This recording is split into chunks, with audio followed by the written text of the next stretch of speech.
Assalamualaikum warahmatullahi wabarakatuh. Apa kabar semuanya? Baik, Bu. Baik, Bu. Baik, Bu. Oke, alhamdulillah ya hari ini Sabtu.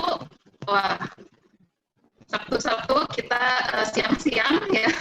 Ini namanya pranabuburit nih. Kita akan mengikuti kuliah tamu. Nah, hari ini kuliah tamu kita sebagaimana yang sudah yang sudah saya sampaikan sebelumnya, kuliah tamu kita akan diisi oleh Pak Guntur Subagja ya. Pak Guntur hari ini sudah bergabung siang ini sudah bergabung bersama kita.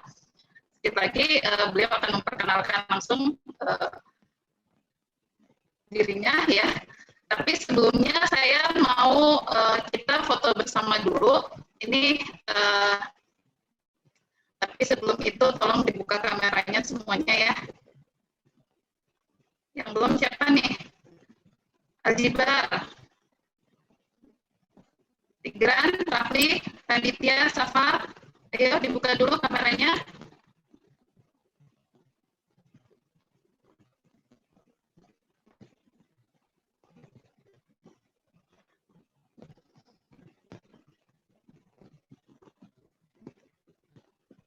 Oke, ya. Sebelum kita mulai, saya sudah salam ya. Kita buka pertemuan ke-11 hari ini untuk mata kuliah Islamic Branding dan Islamic Entrepreneurship dengan sama-sama mengucap basmalah. Bismillahirrahmanirrahim. Oke. Sebelumnya ini harusnya ada sambutan ya, tapi saya belum ketemu nih Pak Bambang. Apa Bu Ita mau ngasih sambutan dulu Bu Ita untuk pengantar kuliah tamu sebelum kita serahkan ke Pak Guntur untuk menyampaikan materi? Mungkin lanjut aja Bu Ana, saya lagi di jalan, mohon maaf. Terima kasih Pak Guntur atas kehadirannya. Mungkin langsung aja Bu Ana.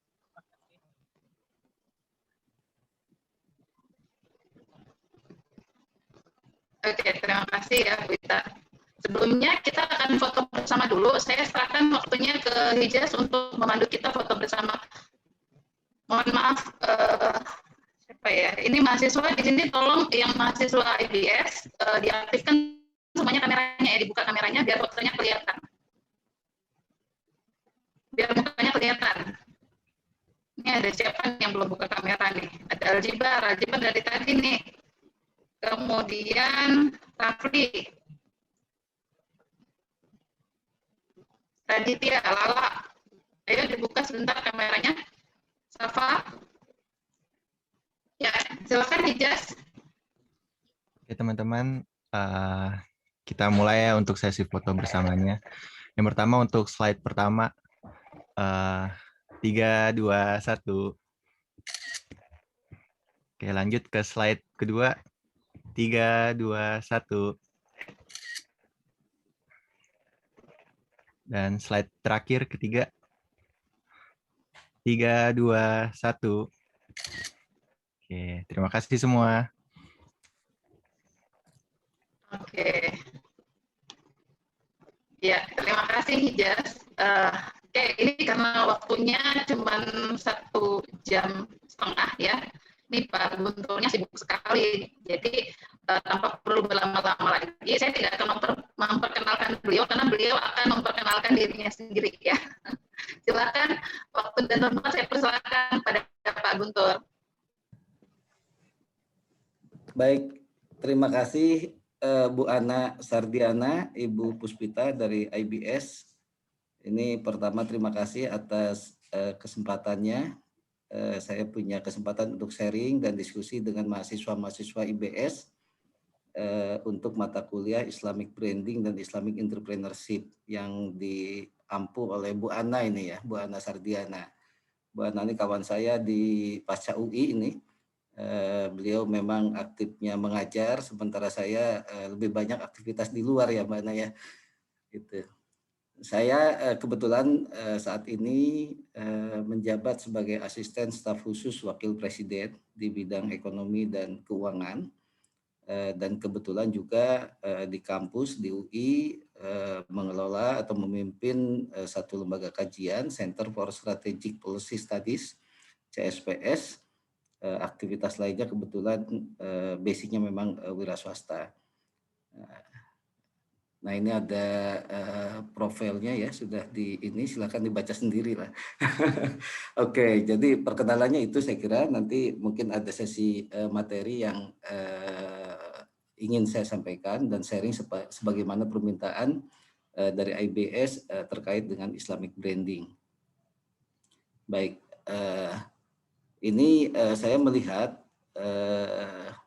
adik-adik ini kan baru semester berapa, 6 atau 7 ya? Gitu ya.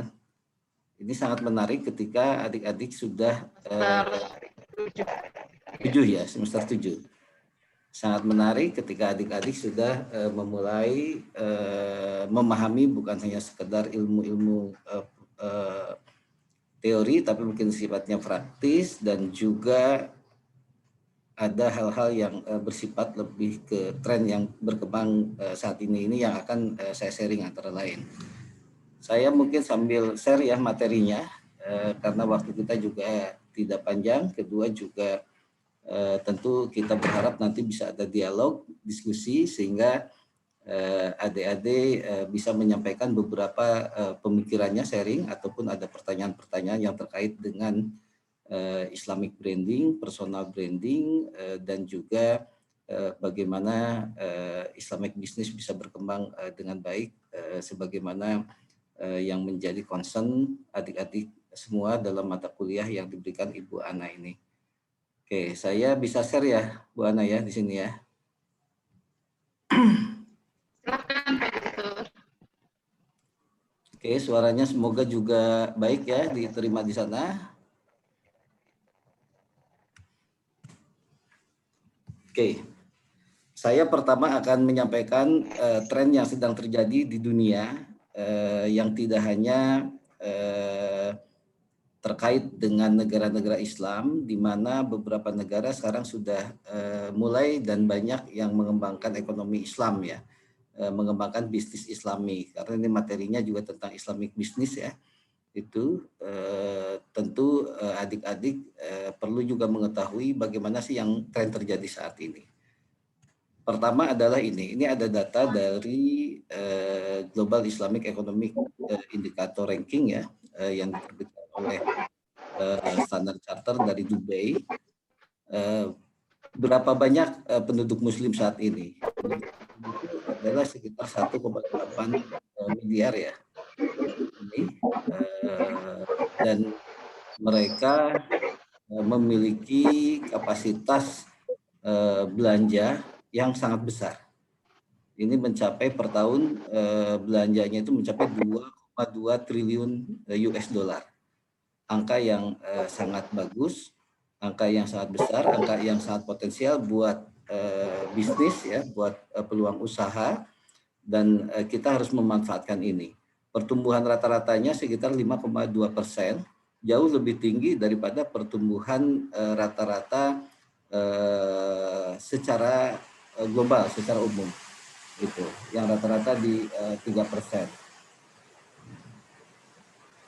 Nah, Indonesia ini mungkin berulang sering disampaikan, termasuk oleh Ibu Ana. Indonesia di antara negara-negara yang mengembangkan Islamic economic itu ada di posisi keempat.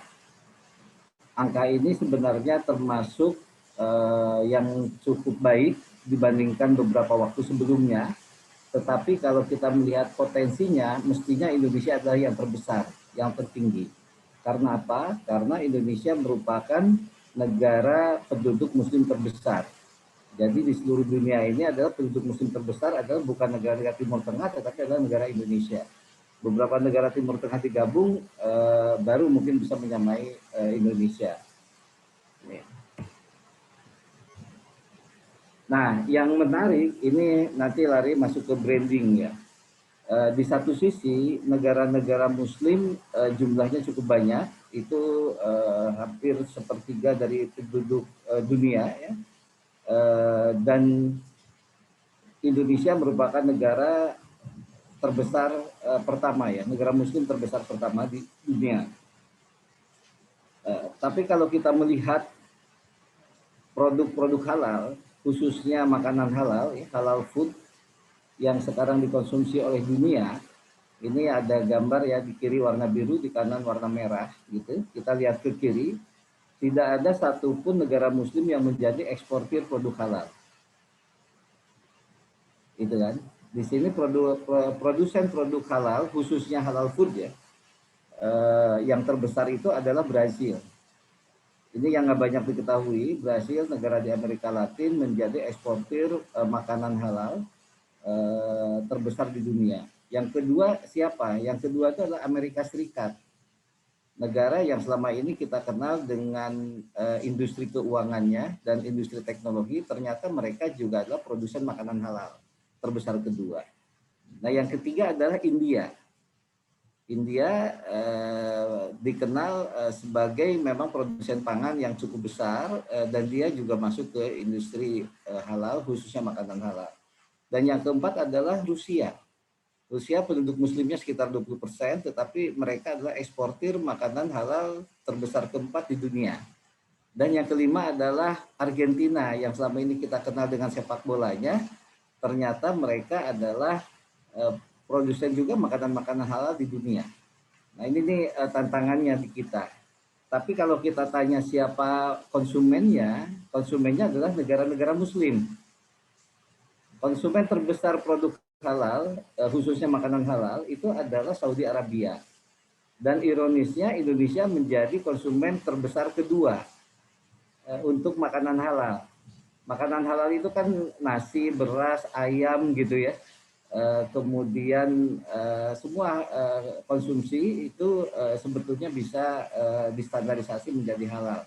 Ini kan Indonesia nomor 2, nomor ketiga Uni Emirat Arab, nomor keempat Malaysia, dan kelima Mesir.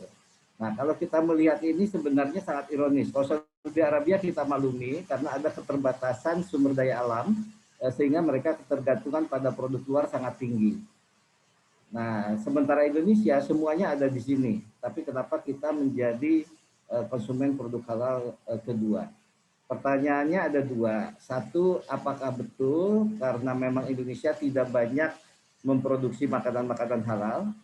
Gitu. Kedua, atau karena kita lemah dalam mengkomunikasikannya ke publik, termasuk publik dunia, padahal banyak sekali produk halal yang dikembangkan oleh Indonesia. Jadi kalau adik-adik paham dan ya sering makan, sering belanja, sering mampir ke supermarket, minimarket, itu hampir seluruh produknya Indofood, produknya Unilever, makanan-makanan, penganan makanan ringan adalah bersertifikat halal. Itu adalah produk halal. Nah, ini yang sebetulnya perlu kita eksplorasi lebih jauh.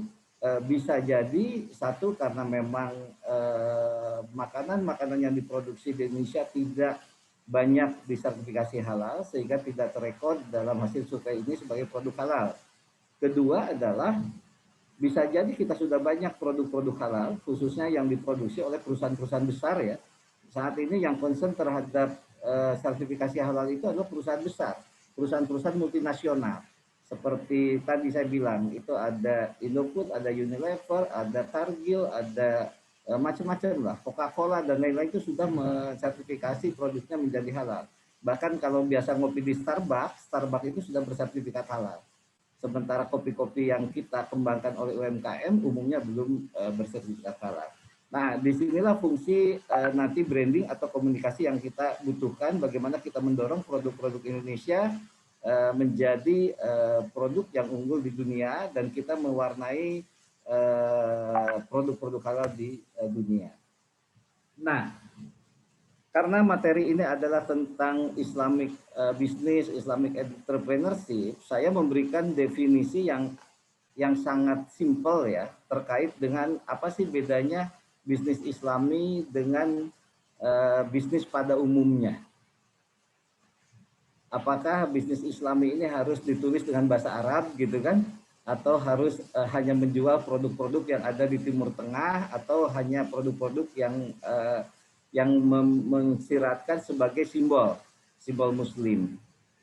sebetulnya Islamic business itu pada dasarnya sama dengan bisnis pada umumnya. Yang membedakan saya bagi dalam 3 hal. Pertama adalah aspek Muslim friendly, ya, artinya aspek-aspek yang tidak bertentangan dengan kaidah-kaidah yang diterapkan oleh Muslim. Kedua, aspek pelayanan yang sangat prima. Jadi kalau kita bicara Islamic business harus lebih baik pelayanannya daripada yang lain. Ketiga adalah aspek nilai-nilai etika, ethical values. Nah, jadi bisnis Islami yang saya definisikan dari beberapa referensi yang kita baca dan tren yang terjadi adalah ekosistem bisnis yang ramah Muslim, gitu kan, Muslim friendly dengan pelayanan prima, service of excellence, ya, dan mengusung nilai-nilai etika. Jadi 3 hal ini yang sebetulnya harus diusung dalam setiap aplikasi dalam bisnis atau ekonomi Islam, ya. Termasuk dalam aspek nanti branding, komunikasi, strategi marketing dan lain-lain. Jadi ini yang kita ini. Kalau misalnya di pariwisata, aplikasinya juga kalau di pariwisata dikenalnya bukan pariwisata Islam, ya, lebih ke pariwisata halal. Itu juga sama, adalah ekosistem pariwisata yang ramah Muslim dengan pelayanan prima dan mengusung nilai-nilai etika. Jadi kuncinya adalah Muslim friendly, service of excellence, keduanya adalah ethical values. Jadi 3 itu yang sebetulnya ketika kita bicara tentang Islamic business, Islamic entrepreneurship, dan juga nanti masuk ke soal branding, komunikasi, dan lain-lain. Nah, ekosistem yang dimaksud adalah ini. Ekosistem itu semua. Jadi kalau kita bicara ekosistem, tidak hanya bicara tentang produk, tetapi akan bicara di sekitar-sekitarnya, sampai ke urusan karyawan dan juga mitra-mitra yang terkait. Ini sama halnya ketika kita ingin memproduksi produk halal misalnya, itu sebetulnya bahan bakunya aja yang dikumpulin yang sudah bersertifikat halal, maka output produknya pasti halal. Nah, prosesnya diikuti sesuai dengan ini. Nah, ekosistem inilah yang sebetulnya kita ingin kembangkan sehingga bisnis Islami ini bisa berkembang dan bersifat inklusif, bisa dimanfaatkan oleh Muslim ataupun non-Muslim. Nah, karena tema yang diminta adalah soal branding, saya sekarang masuk ke soal bicara tentang brand. Ya. Kalau sebelum saya masuk ke apa itu pengertian brand, adik-adik pasti tahu merek-merek yang ada di sini. Tanpa melihat namanya, ketika kita melihat logo Apple ada bekas gigitan gitu ya, sobek ini, Anda udah tahu kan ini apa gitu.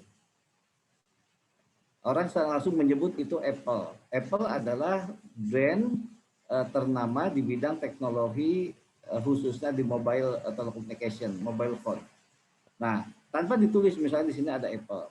Begitu pula ketika kita melihat logo M misalnya di papan, M ditulis warna kuning gitu, dengan melengkung orang udah tahu, oh itu adalah logo McDonald gitu kan, McD gitu kan. Atau logo contreng seperti tanda setuju gitu kan, ada di sepatu atau ada di kostum-kostum aparel, itu juga orang sudah tahu pasti itu adalah logonya Nike dan lain-lain. Nah, dalam brand ini ada 50 global brand, ini tahun 2020. Nomor satunya adalah Apple. Nomor 2 adalah Amazon. Ada yang tahu Amazon? Amazon adalah toko buku terbesar di dunia digital yang sekarang sudah melayani bukan hanya buku, sudah macam-macam, gitu kan? Yang ketiga adalah Microsoft. Kenapa Microsoft yang ada hampir digunakan setiap hari oleh masyarakat khususnya di Indonesia, di laptopnya tidak menjadi nomor 1, kalah dengan Apple misalnya yang penggunaannya di Indonesia mungkin hanya sekitar 10% dari market share mobile phone. Tapi betapa brand itu bisa lebih kuat ketimbang jumlah market share-nya. Ini salah satu juga nih. Jadi brand nggak selalu, kalau kita menguasai pasar, nggak selalu brandnya lebih kuat daripada yang lebih kecil. Nah, tapi value-nya bisa lebih besar. Gitu kan? Gitu. Ada Google. Google juga saya yakin adik-adik juga tiap saat membuka Google ya, entah untuk mencari data-data gitu kan, ataupun untuk komunikasi lewat Gmail dan lain-lain. Tapi di sini Google ternyata juga dikalahkan oleh Apple. Pelanggan Google jauh lebih banyak. Nah, saya ingin menggambarkan brand itu tidak selalu apa istilahnya didasari oleh besarnya market share, besarnya pangsa pasar. Jadi brand itu lebih kepada bagaimana mempunyai value, identity itu memiliki value dan dikenal banyak orang. Itu adalah brand. Itu kan, sehingga branding adalah satu aktivitas untuk memperkuat brand. Itu yang sebetulnya kita itu. Nah, di sini ada 50 brand besar ini yang adik-adik juga tahu.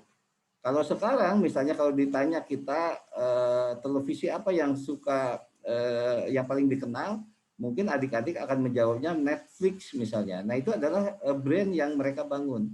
Apakah Netflix punya apa istilahnya pemancar sendiri? Nggak ada juga. Tapi mereka bisa memanfaatkan dengan teknologi informasi memperkuat brand, sementara dia bisa dibaca atau ditonton di mana saja. Nah, ini salah satu contoh bagaimana orang membangun brand untuk meningkatkan nilai ya, untuk meningkatkan nilai satu korporasi atau satu produk. Nah, orang melihat kan brand ini terdiri macam-macam nih. Ada logo, ada desain, ada tentang kepercayaan, trust, ada strategi, ada value, ada juga orang melihat mengidentikan brand ini dengan periklanan. Nah, mungkin adik-adik sudah belajar di mix marketing ya, di beberapa teorinya Philip Kotler. Di sini dia menyebut brand itu adalah identitas. Jadi brand itu bukan logo, tapi identity, identitas. Seringkali orang nggak bisa membedakan antara brand dan logo. Nah, Philip Kotler menyatakan branding itu merupakan nama, istilah, tanda, simbol atau rancangan atau kombinasi dari semuanya. Itu kan, yang tujuannya untuk mengidentifikasi barang atau jasa atau kelompok penjual ya. Kelompok penjual itu artinya produsen ya di sini untuk membedakan dari jasa kompetitor kita. Nah, itu adalah brand. Jadi branding ini adalah identitas. Jadi bukan logo. Logo adalah salah satu dari unsur-unsur branding. Nah, apa aja unsur branding? Nah, di kolom tengahnya ini ada. Pertama adalah nama merek, kedua logo, ketiga ada visual, visualisasi ya. Keempat adalah suara. Jadi kalau misalnya dengar suara dering di telepon, adik-adik udah bisa membedakan ini suara TikTok, ini suara Nokia, ini suara apa. Itu adalah salah satu identity, salah satu identitas yang ditunjukkan dalam bentuk suara. Ada juga yang dengan kata-kata, itu kan. Kata-kata itu misalnya kalau misalnya kita mengenal satu produk, misalnya teh ya, minuman teh ini dengan kata-kata makanannya apapun makanannya, minumnya adalah, nah kita udah langsung bisa mendebatkan, minumnya adalah teh botol misalnya kan. Nah, itu adalah identity dalam brand. Itu kan unsur-unsur yang menjadi memperkuat brand.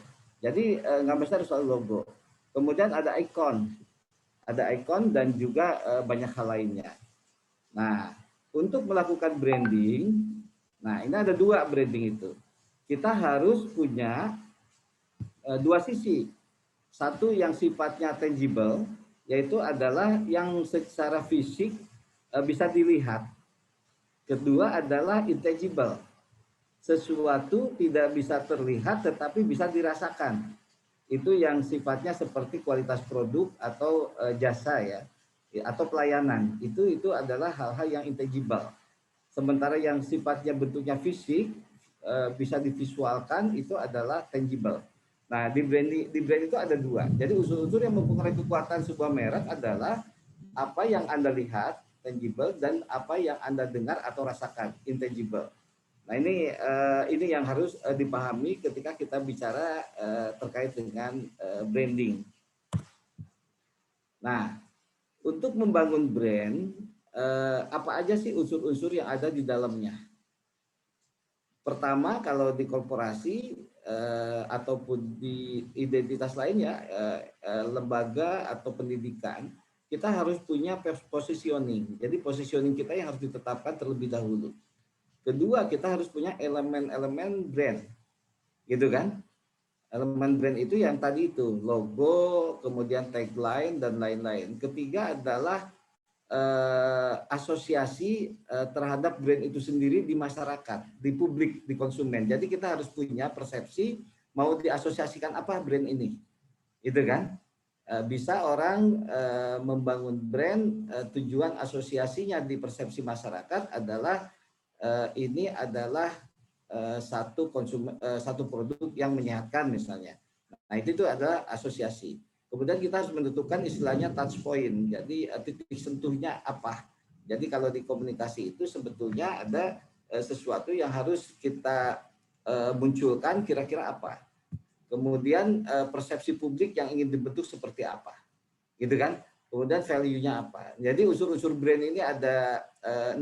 Ini yang sebetulnya bisa menjadi strategi bagaimana brand itu diperkuat ya, di branding menjadi sesuatu produk, menjadi satu identitas yang bisa dikenal atau bisa meningkatkan penjualan di masyarakat konsumen.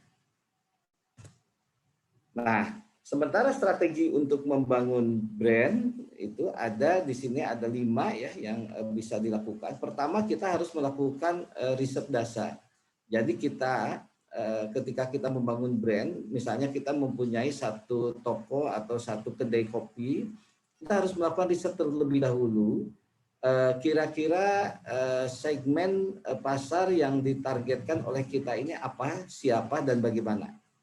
Kalau kita misalnya mau membangun segmen market ke masyarakat bawah, brand-brand yang dibangun janganlah pakai brand yang berbahasa asing misalnya, yang sulit dipahami, gitu kan? Tapi menggunakan bahasa masyarakat bawah. Dan ini bisa dilakukan dengan riset. Kedua, harus melihat juga kompetitor di sekitarnya, apa strategi mereka dan lain-lain, gitu kan? Itu. Nah, kedua, setelah kita melakukan riset, kita melakukan perencanaan strategik branding. Perencanaannya. Branding itu dilakukan dengan banyak hal tadi. Pertama dengan strategi pemasaran, kedua strategi komunikasi, ketiga strategi pelayanan, dan juga di situ terkait dengan pola kerja. Ketika kita mencitrakan satu perusahaan yang ingin menggambarkan lifestyle gitu, informalitas, tentu pola kerja yang harus dihadirkan di para karyawannya adalah pola kerja yang sifatnya juga lifestyle. Itu kan, berkantornya misalnya dengan sesuai dengan apa yang ditargetkan perusahaan. Nah, ketiga, kita harus mengkomunikasikan ke kalangan internal. Jadi internal branding. Jadi sebelum kita keluar, kita harus yang ada di dalam kita, termasuk karyawan, mulai dari pimpinan sampai paling bawah, harus memahami tentang brand itu sendiri.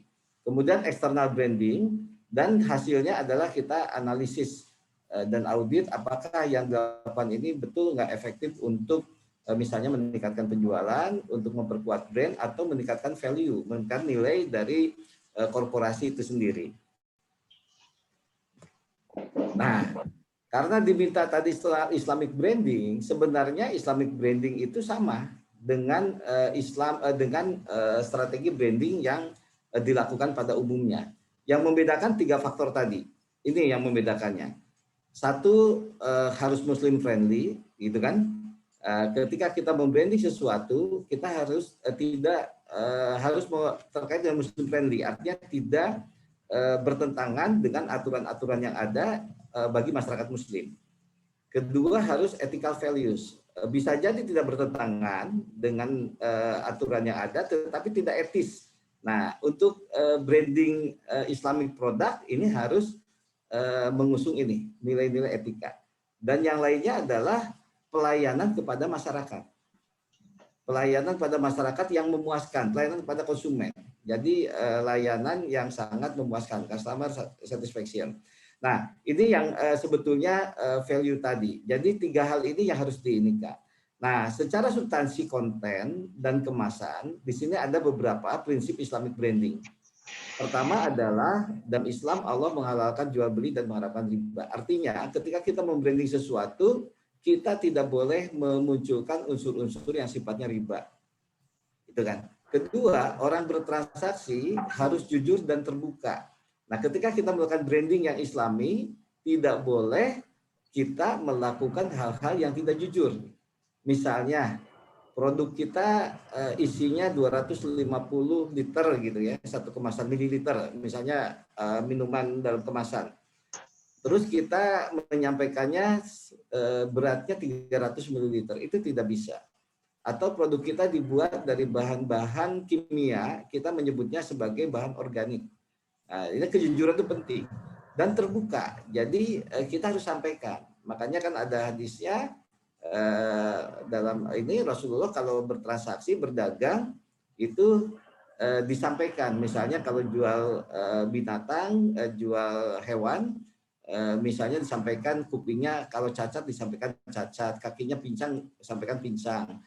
Kondisi barangnya sakit, yang disampaikan sakit. Jadi kita harus menyampaikan apa adanya, jujur dan terbuka. Dan yang lainnya adalah dilarang jalim. Jadi kita boleh membranding sesuatu, tetapi kita juga tidak boleh memvonis pihak lainnya, kompetitor kita. Jadi kita harus berlaku adil. Kemudian kedua, tidak melakukan penipuan. Itu kan, seperti misalnya bantuan dari pemerintah pulsa sekian rupiah untuk kuliah, ada yang dimanfaatkan oleh pihak tertentu ya untuk penipuan, kemudian klik link tertentu, ternyata link tersebut digunakan untuk hal-hal yang lainnya. Itu kan tidak tujuannya ini. Kemudian tidak juga melakukan spekulasi maisir. Jadi prinsip Islamic branding adalah di sini. Ini yang sebetulnya mesti dipahami dan diterapkan di semua unsur yang ada di Islamic brand strategi tadi. Nah, ini proses ya, proses branding itu banyak bisa dilakukan, mulai dari di sini melakukan analisis, kemudian kita membangun corporate identity, kemudian membangun kampanye pemasaran, membuat produk yang berkualitas, kemudian merencanakan penjualan, kemudian dukungan untuk customer ya apa, kemudian terakhir yang terkait dengan manajemen pengelolaan.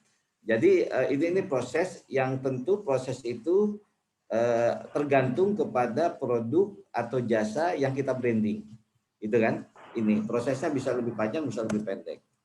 Nah, untuk mengefektifkan branding, kita mengenal yang nama istilahnya marketing communication mix ya, mix marketing, mix markom mix yang ini.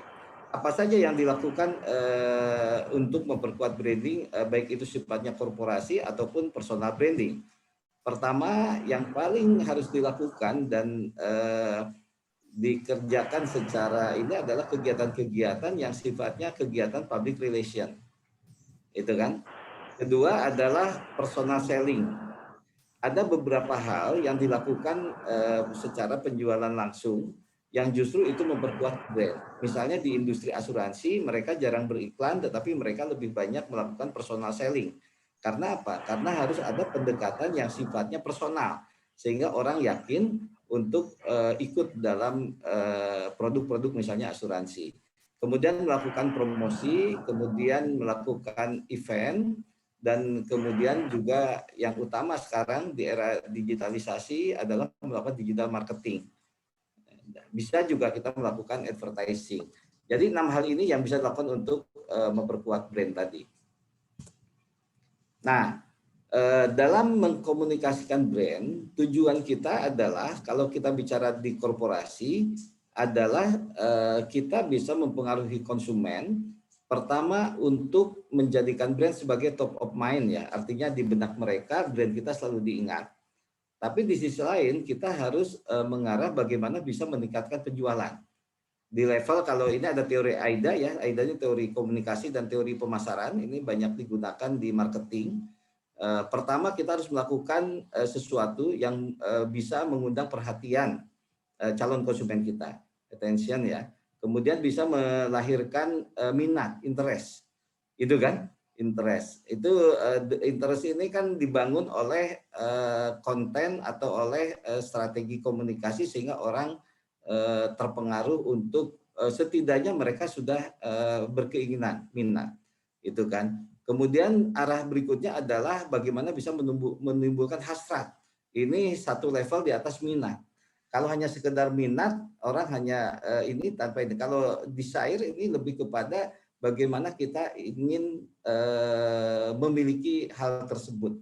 Nah, baru di level akhirnya adalah action. Sehingga orang kalau konsumen itu bisa membeli produk kita, atau kita mempromosikan sekolah, mereka daftar ke sekolah kita gitu ya. Itu. Nah, ada dua hal yang paling utama yang harus dilakukan dalam membangun brand tadi, dalam branding ya, Islamic branding. Saya mengistilahkannya wow dan wah. Itu kan. Pertama, semua yang dilakukan itu harus wow. Wow itu orang terperangah, kaget, kagum gitu kan. Masya Allah gitu kan, apa gitu kan. Jadi orang wow keren itu kan itu.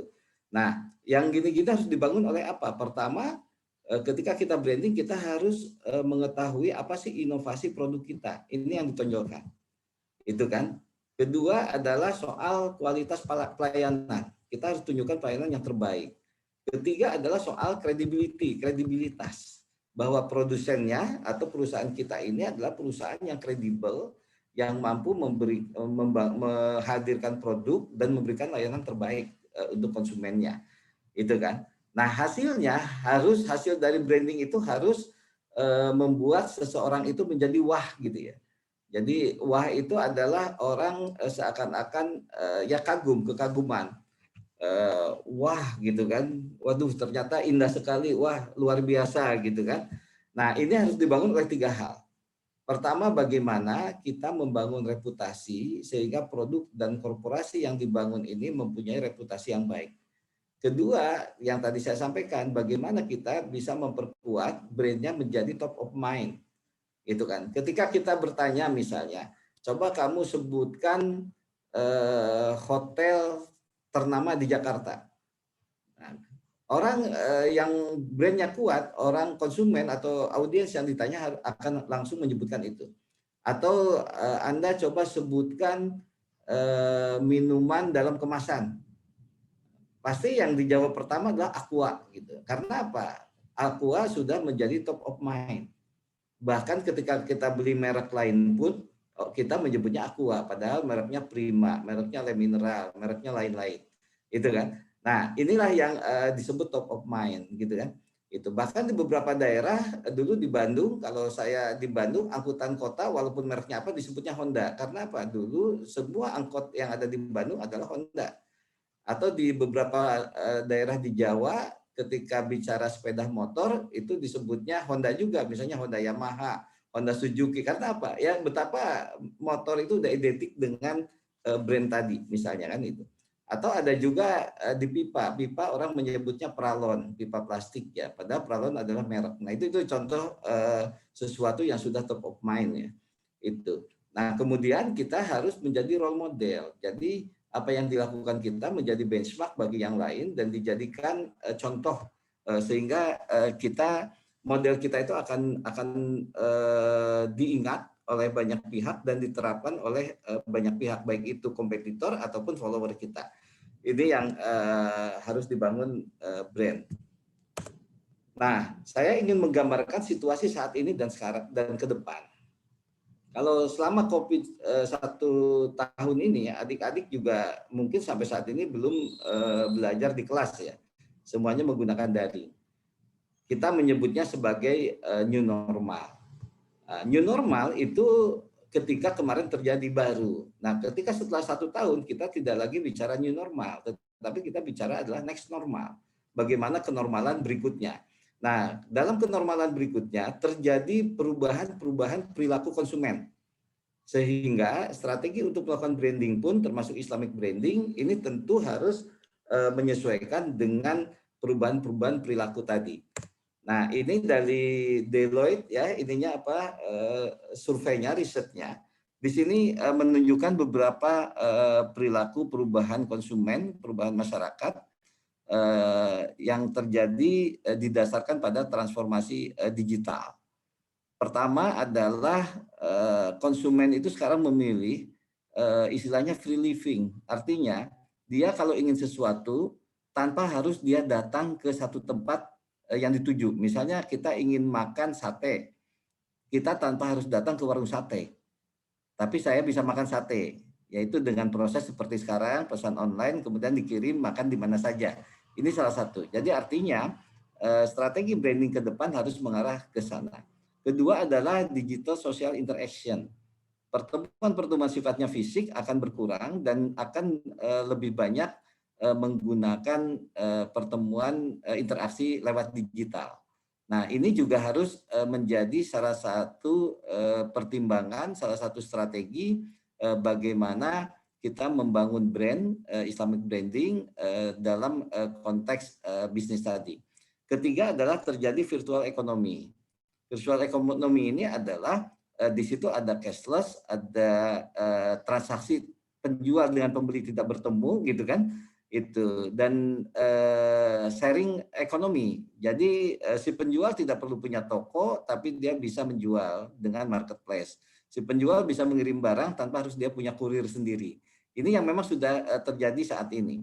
Kemudian e-commerce push ini memang e-commerce ini menjadi salah satu yang sangat mempengaruhi semua aktivitas bisnis, itu kan. Kemudian kita akan berkembang lagi ke fast scaling commerce platform. Jadi semuanya nanti akan masuk ke satu platform perdagangan yang skalanya di sana bisa harus lebih cepat ya.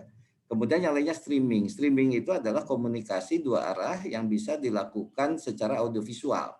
Jadi ini yang sangat mempengaruhi konsumen. Jadi kalau sekarang kita mau jual makanan apapun, kita tidak perlu lagi berinvestasi misalnya di toko yang sifatnya fisik. Tapi kita bisa berjualan dengan memanfaatkan tren yang terjadi saat ini. Nah, ketiga hal ini dipengaruhi oleh tiga tren tadi. Pertama, mega trends yang memang sejak tahun 2000-an itu sudah berkembang. Di situ ada disrupsi ekonomi dan lain-lain. Kedua adalah consumer trends yang sekarang terjadi karena kondisi ya, pandemi COVID sama gaya hidup. Dan yang lain adalah teknologi trend. Nah, ini yang sebetulnya yang bisa mempengaruhi konsumen ke depan sehingga strategi branding, strategi komunikasi, strategi PRing semuanya harus merujuk kepada perubahan-perubahan ini. Nah, dari perubahan ini saya ingin menggambarkan apa yang harus dilakukan dan apa yang menjadi target market dan siapa pelaku-pelaku yang akan menentukan bisnis atau ekonomi ke depan. Pertama adalah data ini. Data dari sensus penduduk tahun 2020, jumlah penduduk Indonesia adalah 270 juta jiwa. Tapi kalau kita cek dari 270 juta jiwa itu, ada 64,69% generasi milenial. Ini luar biasa. Generasi milenial itu adalah generasi yang saat ini usianya antara 24 sampai 39 tahun. Generasi milenial. Ditambah generasi Z. Generasi Z adalah usianya yang sekarang 8 sampai 23 tahun. Ditambah lagi post Gen Z, ya, post generasi Z. Ini yang usianya saat ini sampai 7 tahun. Jadi kelahiran sekitar 2014-2015. Nah, tiga hal ini jumlahnya itu sudah mencapai 64,69%. Itu kan. Kalau ditambah dengan generasi X yang usianya 40 sampai 55 tahun, ini sudah melebihi 84%. Nah, artinya apa? Artinya semua strategi baik di komunikasi, di branding, di bisnis dan lain-lain kita harus melihat kepada tren, perilaku dan kebiasaan yang ada pada masyarakat usia yang jumlahnya 64,69% tadi, yaitu usia generasi milenial dan post milenial. Ini sudah terjadi misalnya bukan transformasi ya, mungkin bencana di industri media. Media cetak sekarang sudah tidak lagi menjadi pilihan karena konsumen sudah menggunakan online. Media televisi sebentar lagi juga akan bergeser karena sekarang konsumen tidak mau lagi diatur oleh pemilik televisi, tidak mau diatur oleh produser televisi. Jadi dia ingin ngatur kapan dia bisa nonton yang ingin ditontonnya tanpa harus ketinggalan. Itulah bergantinya televisi terestrial, kemudian televisi kabel, kemudian sekarang ke televisi generasi Netflix. Nah, seperti itu. Kita ingin nonton film, nonton sinetron bisa kapan saja. tanpa harus saya misalnya ingin nonton bola karena bolanya jam 2 pagi. Selama ini kan kita harus begadang jam 2 sampai jam 4 nonton bola. Nanti kalau memang kita inginnya nontonnya jam 7 ya sudah, nanti kita putar aja jam 7. Itu. Jadi akhirnya yang mendrive itu adalah konsumen. Nah, ini nih yang sebetulnya tren yang sedang terjadi ke depan. Nah, kenapa ini harus direspon oleh kita? Saat ini kita sudah memasuki ke era ini, era kolaborasi ekonomi. Itu kan. Sebentar lagi dengan tumbuhnya artificial intelligence, kecerdasan buatan, kita akan masuk ke semuanya adalah otomatis. Ini era-era yang sangat berkembang, robotik. Sekarang Google dan beberapa industri lain sudah mengembangkan industri mobil yang tanpa driver, tanpa supir, gitu kan. Nah, jadi era inilah yang sebetulnya yang sekarang harus dimanfaatkan. Bagaimana Islamic branding bisa memanfaatkan momentum ini menjadi sesuatu sehingga brand-brand produk Islam, brand-brand atau personal branding itu bisa lebih dikenal lebih cepat oleh masyarakat. Nah, kenapa kita harus mau tidak mau harus terjun ke digital? Data-data dari Asosiasi Perusahaan Jasa Internet menunjukkan, ini datanya 2 tahun lalu. Dari 264 juta penduduk Indonesia, sebanyak 171 jutanya atau 64,8%-nya sudah menggunakan internet. Pertumbuhan internet jauh melampaui pertumbuhan penduduk. Pertumbuhan penduduk hanya 0,63% per tahun, sementara pertumbuhan pengguna internet itu sudah mencapai 10,12% per tahun. Kalau sekarang sudah 64,8%, 5 tahun ke depan kita dapat mengasumsikan 100% penduduk Indonesia sudah menggunakan internet, mendekati 100%. Nah, untuk ini data-data tadi ya, pertumbuhan penduduk dunia sekarang sudah ada 7,8 miliar orang, di mana 5,2 miliarnya itu sudah menggunakan handphone dan 4,6 miliar orang menggunakan internet. Mohon maaf sebentar.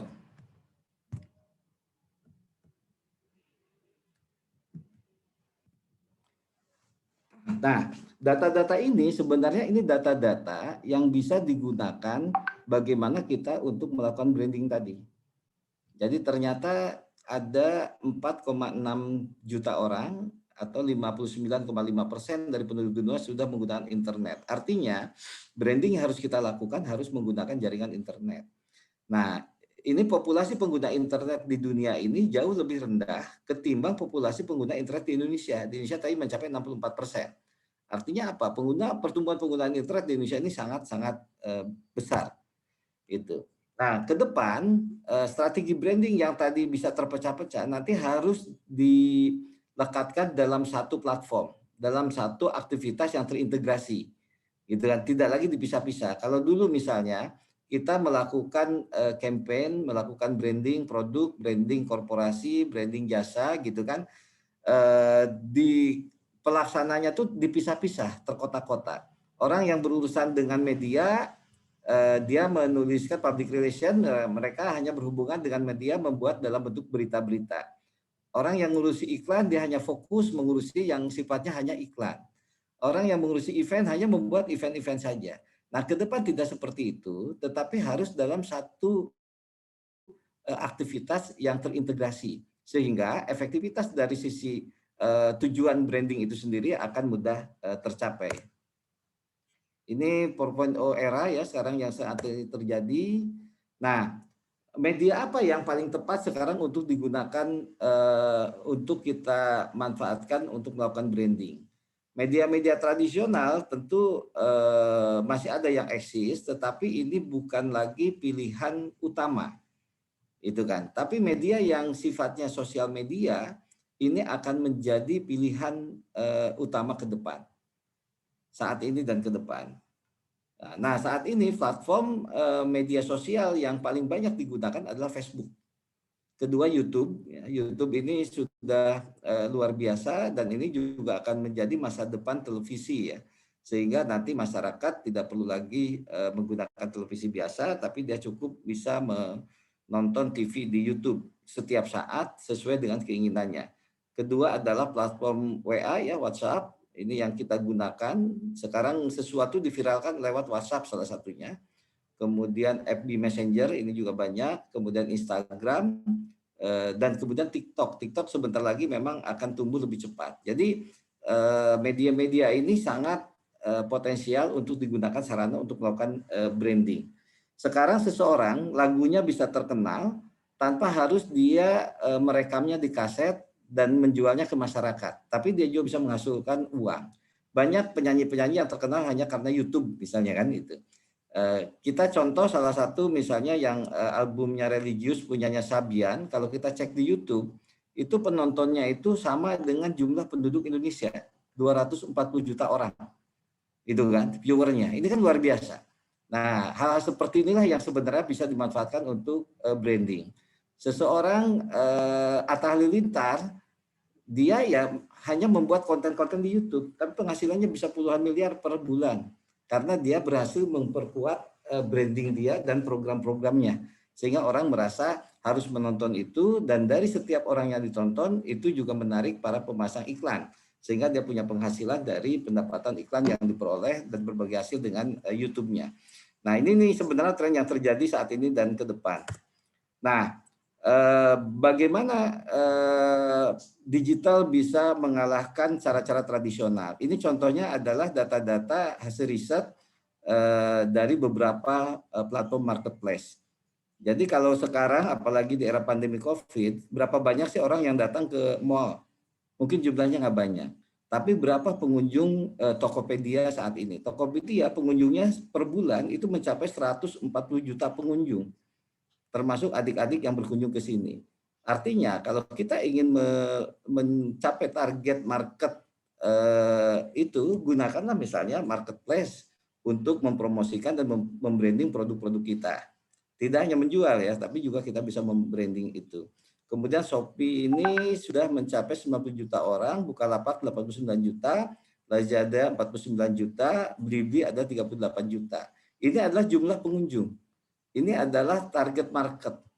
Jadi kalau kita ingin membranding sesuatu, kita harus menetapkan dulu target market kita apa. Nah, disinilah yang sebetulnya bisa kita lihat, bisa kita gunakan, dan ternyata digital ini sudah bisa mengubah banyak hal, terlepas dari ada pandemi COVID atau tidak COVID, yang sifatnya fisik seperti gedung-gedung, mall, perkantoran, dan lain-lain akan terus bergeser. Ditambah lagi dengan adanya pandemi COVID, akselerasinya lebih cepat lagi. Sehingga sekarang banyak orang tidak berkantor di office, tetapi dia cukup dari rumah, tetapi dia juga bisa mendapatkan, bisa mengerjakan aktivitas usaha, aktivitas bisnis, aktivitas kantor sebagaimana biasanya. Nah, tren ke depan ini adalah transaksi e-commerce yang akan terus tumbuh, dan sampai tahun 2025 Indonesia itu akan mencapai 1,8 miliar dolar. Artinya apa? Kita harus melakukan branding di sana. Kita harus segera melakukan sesuatu yang sifatnya digital. Kita harus menjual jasa dan produk melalui e-commerce. Jadi banyak hal branding ke depan, termasuk Islamic produk ya, itu harus melakukan hal-hal yang sebetulnya mengikuti tren yang terjadi saat ini. Mungkin itu Bu Ana beberapa pengantar dari saya. Selanjutnya nanti kalau ada pertanyaan bisa berdiskusi. Saya melihat hal branding tentang produk Islami ini sangat menarik, sehingga Indonesia ke depan bisa menjadi salah satu produsen produk-produk halal yang bisa diperhitungkan dan juga menguasai pasar di dunia. Itu, terima kasih. Wassalamualaikum warahmatullahi wabarakatuh.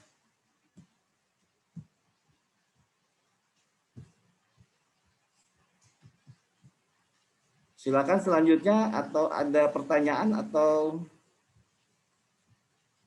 ada pendapat dari yang lain, dari adik-adik?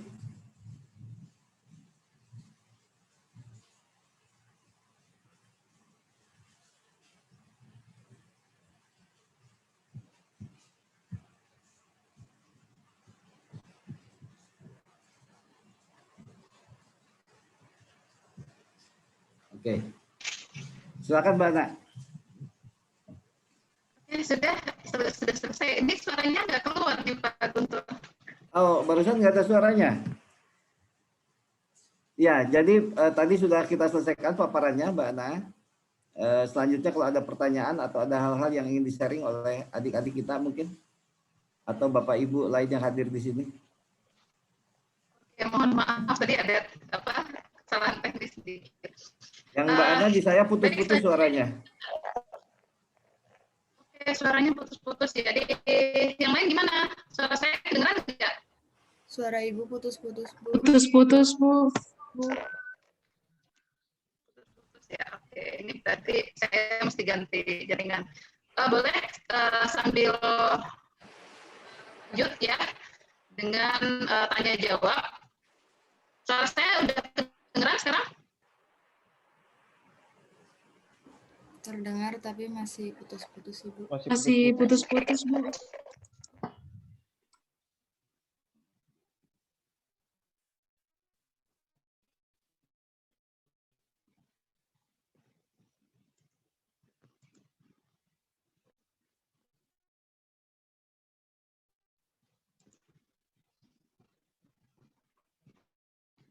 Ya, harusnya sekarang udah kedengeran ya. Gimana, Ika? Suara saya kedengeran nggak? Terdengar, Ibu, cuma masih rada putus-putus tapi udah lebih baik dari yang sebelumnya. Oke. Ya, kita masuk sesi tanya jawab ya. Ini karena kita bukan webinar, kita kuliah tamu, jadi harusnya pertanyaannya langsung nih ditanyakan ke dosen tamunya. Nah, saya mau nanya dulu ke Pak Guntur selaku dosen tamu, apakah pertanyaannya langsung satu-satu gitu atau kita tampung gitu, gimana Pak? Mungkin satu-satu nggak apa-apa ya, waktunya masih agak panjang ini, 30 menit lagi ya? 15.30 kan? Ya. Kalau gitu langsung saja silakan. Yang ingin bertanya di sini ada Hanif tadi ya. Hanif mau bertanya, silakan Hanif.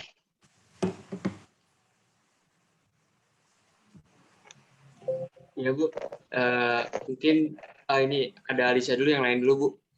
Nanti saya belakangan lagi Bu. Ini kan Alicia. Oke. Assalamualaikum Pak Guntur. Suara saya terdengar jelas tidak Pak? Waalaikumsalam, suaranya sangat bagus sekali terdengar ini. Seperti ini Pak, sebenarnya pertanyaan saya cukup panjang, tapi saya persingkat aja ya Pak. Tadi Bapak itu kan ya pastinya ada masukin tentang halal lah, kehalalan gitu kan, karena kan di sini kan Islamic business gitu. Ya. Dan untuk kehalalan itu kan halal lifestyle itu termasuk dari ininya kan ya Pak ya, strategi untuk brandingnya ya Pak ya, halal lifestyle. Nah, yang saya lihat itu halal lifestyle kita itu kan termasuk yang sangat tertinggal dari negara-negara lain. Makanya saya nggak heran kalau misalnya urutan kita itu terbelakang gitu Pak ya. Dan untuk wisata halalnya itu kan sebenarnya di GMTI itu kan nomor 1 ya Pak di tahun 2019. Dan tadi dari Bapak itu Muslim friendly travelnya itu nomor 4 ya kan. Nah itu kan juga bagian dari halal lifestyle. Kenapa yang maju itu hanya wisata aja Pak? Dan juga Indonesia itu kan juga menetapkan 3 provinsi destinasi wisata halal ya, setahu saya juga. Betul.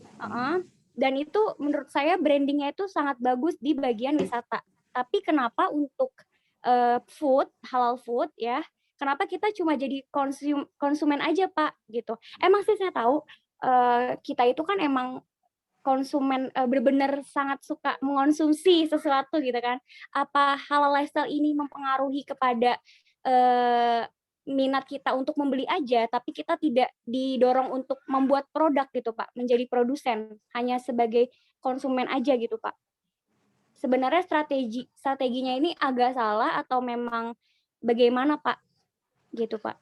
Saya agak penasaran di situ aja sih. Iya. Oke. Gimana Pak? Iya, pertanyaannya Alicia ini luar biasa, ini sangat bagus ya. Dan Alisa sudah menguasai beberapa informasi tentang tren yang terjadi di industri halal di Islam. Iya Pak, saya sangat mengikuti tentang Islamic. Wah, ini luar biasa ini muridnya Bu Ana ya. Itu. Nah, itu betul sekali. Pertama adalah pariwisata di GMTI kita adalah peringkat nomor 1 pariwisata halal. Nomor satunya ada 2 ya, kita dengan Malaysia. Jadi skornya sama. Nah, itu indikatornya sementara di standar ini di Global Islamic Index report kita justru di sini kan nomor 4 ya. Itu. Nah, yang membedakan adalah ini kan survei ya. Surveinya itu indikator-indikator yang digunakan oleh mereka. Mana datanya tadi. Nah, itu yang pertama. Nah, kedua, di Indonesia ini kalau kita lihat bicara pariwisata halal ya, kita bisa melihat 2 indikator. Pertama adalah para wisata yang memang di branding atau dipositioningkan sebagai pariwisata khusus ya, yaitu pariwisata halal atau syariah atau apa, misalnya apa, wisata-wisata yang sifatnya spiritual, ya kan, ini bisa menjadi satu pariwisata. Kedua adalah pariwisata yang sifatnya Muslim friendly. Wisata umum, tetapi dia dilengkapi oleh fasilitas-fasilitas yang dapat memenuhi kebutuhan-kebutuhan Muslim. Ada musolanya, kemudian airnya bagus, bersih gitu ya. Kemudian banyak hal lah di situ, termasuk makanan halal. Makanan-makanan yang halal. Nah, jadi 2 hal ini di pariwisata kita sebenarnya harus di-branding. Wisata-wisata yang sifatnya religius itu adalah satu industri pariwisata tersendiri yang spesifik, gitu kan. Sementara yang satu adalah industri pariwisata yang sifatnya inklusif, sifatnya umum, sifatnya ini. Nah, Bali sekarang salah satu yang diarahkan menjadi pariwisata Muslim friendly, bukan wisata spiritual ya, karena spiritual mungkin kalau Aceh mungkin bisa karena memang di sana ada undang-undang syariah dan lain-lain ya. Nah, kenapa kita tidak masuk dalam peringkat pertama? Salah satunya adalah kelemahan branding tadi. Jadi kalau kita sekarang ditanya, Aisyah ditanya apa yang Anda ketahui atau destinasi mana atau produk pariwisata apa yang kamu tahu bahwa dia adalah masuk kategori pariwisata halal. Coba saya tanya Sarah, tahu nggak? Sebutkan pariwisata halal yang ada apa misalnya? Destinasinya, Pak. Bisa destinasi, bisa produk pariwisatanya, bisa apa? Kalau produk pariwisata itu kan lebih ke ya wisatanya gitu. Tapi kalau untuk destinasinya itu Nusa Tenggara Barat, Aceh sama Sumatera Barat, Pak, setahu saya. Betul. Dari Kemenpar. Betul. Ya, betul. Itu adalah daerah-daerah yang memang kemarin dia menjuarai sebagai destinasi pariwisata halal. Jadi ini wawasannya udah sangat bagus ini kan. Tapi kalau kita datang ke NTB atau datang ke Sumatera Barat, nuansa apa yang didapat dari khas kehalalannya itu? Nah, relatif kita nggak bisa membedakan sebetulnya. Nah, inilah fungsi kita harus membranding. Jadi kalau kita belajar pariwisata, mungkin salah satunya kita belajar dari yang dekat memang kenapa Malaysia lebih unggul. Malaysia itu membranding wisatanya itu satu-satu. Misalnya 10 tahun lalu dia membranding Kuala Lumpur. Apapun masuk ke Malaysia mulai dari bandara ke kota-kota ke mana itu tentang KL. Ya kan, tentang Twin Tower-nya, tentang apa terus gitu kan. Kemudian dia membranding Johor Bahru pada tahun berikutnya. Semua ini didukung dengan fasilitasnya, termasuk di situ adalah fasilitas penerbangan, fasilitas transportasi, hotel-hotel dan lain-lain. Yang sekarang dilakukan Malaysia sebelum pandemi ya, selama pandemi saya belum lagi ke Malaysia. Itu kalau kita turun di bandara yang di brandingnya itu adalah Kuching. Kuching satu daerah yang di Malaysia dengan spesifikasi masing-masing. Turki ya Pak ya? Iya betul. Oh, iya. Nah ini strategi yang harus kita branding. Nah begitu pula yang ada destinasi-destinasi wisata yang ada di Indonesia tadi. Jadi kalau kita datang ke NTB seharusnya gitu ya, kita tuh punya positioning wisata halal NTB itu apa? Jadi ada nuansa ketika kita masuk ke sana, gitu kan? Kalau NTB dikenal di sana dengan dia kan misalnya budaya atau hotelnya atau pelayanannya, salah satu yang kita rasakan harusnya langsung itu. Begitu pula kita ke Padang, ke Sumatera Barat. Kalau kita datang ke Padang semuanya ketemunya warung Padang atau di sana ada warung Padang ya. Tarian-tarian yang umumnya juga ada. Nah ini nih harus kita buat lebih spesifik lah. Nah, salah satu yang keunggulan Padang itu adalah rendang sebetulnya, karena di CNN Travel rendang itu memasuki peringkat pertama. Nah, kenapa rendang tidak di-branding dalam berbagai kemasan, dalam berbagai strategi dan produk gitu ya, sehingga rendang ini bisa menjadi top of mind atau menjadi ikon betul-betul Sumatera Barat misalnya kan, itu. Sekarang ada rendang kaleng, tapi itu baru sebatas untuk memudahkan konsumen membawa, tapi bukan membranding.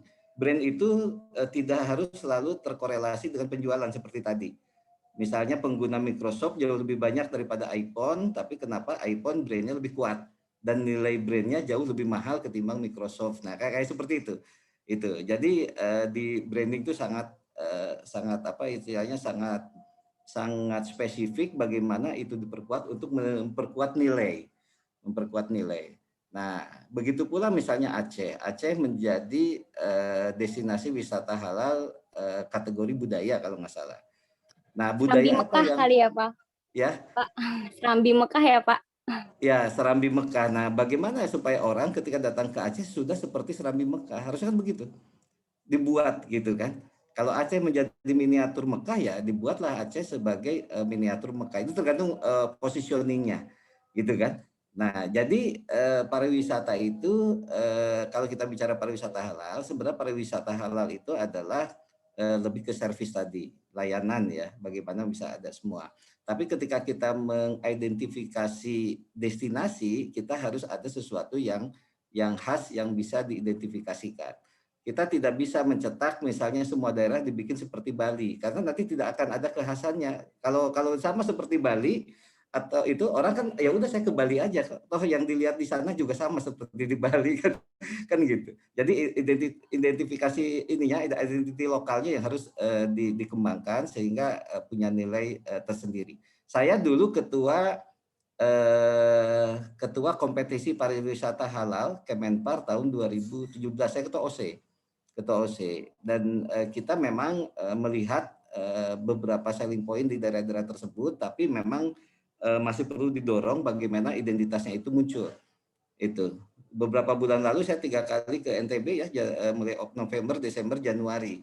NTB yang saya lihat dulu dengan sekarang sama juga. Nah, harusnya ada identitas yang bisa mencerminkan itu. Nah, ini yang sebenarnya yang harus kita bangun sehingga pariwisata halal kita itu bisa berkembang. Kedua, pariwisata halal yang berkembang itu adalah Thailand.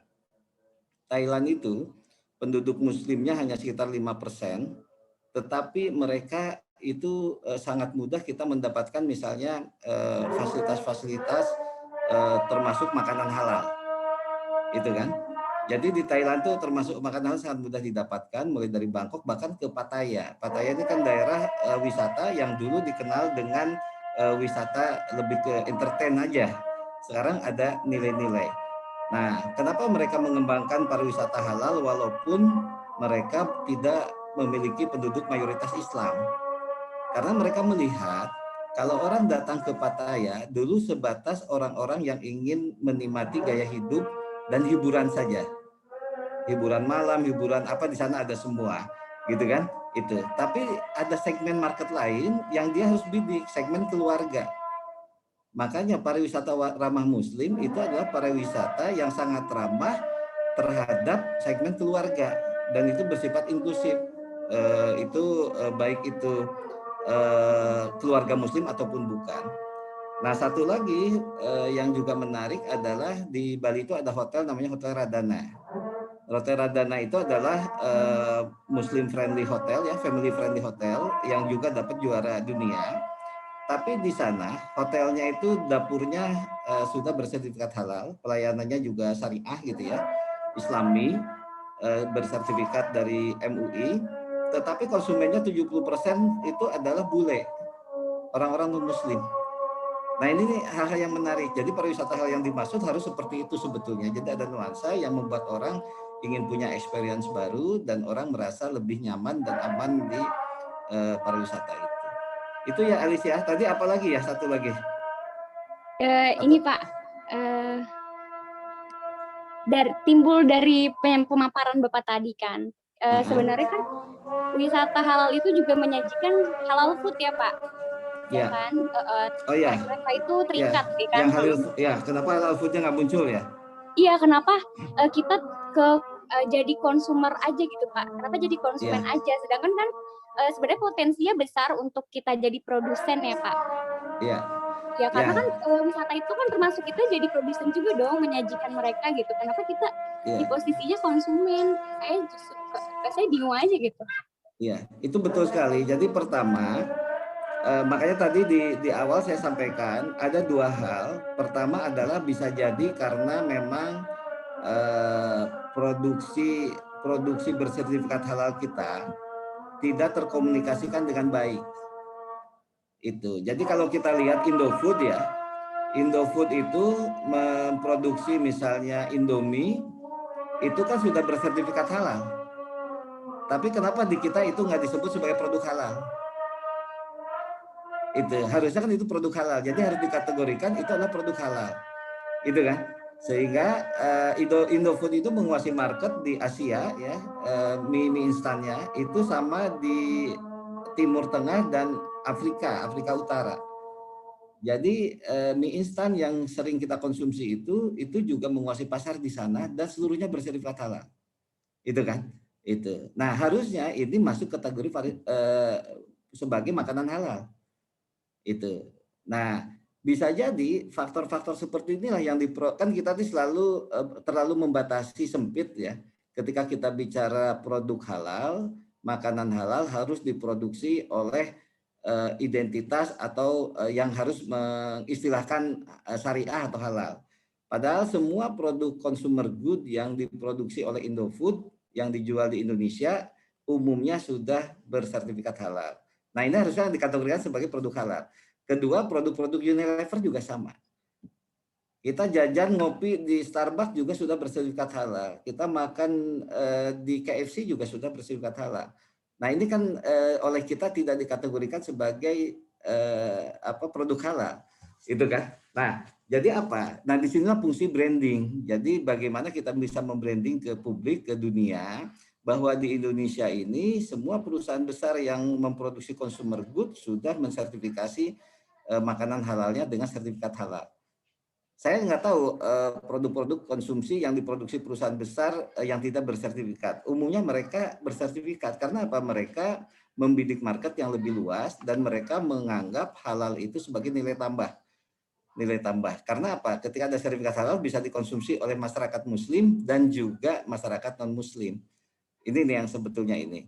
Itu yang pertama. Jadi yang kedua adalah bisa jadi juga memang kita saat ini tidak jadi saya sempat ikut webinar ya waktu itu dengan Kementerian Perdagangan.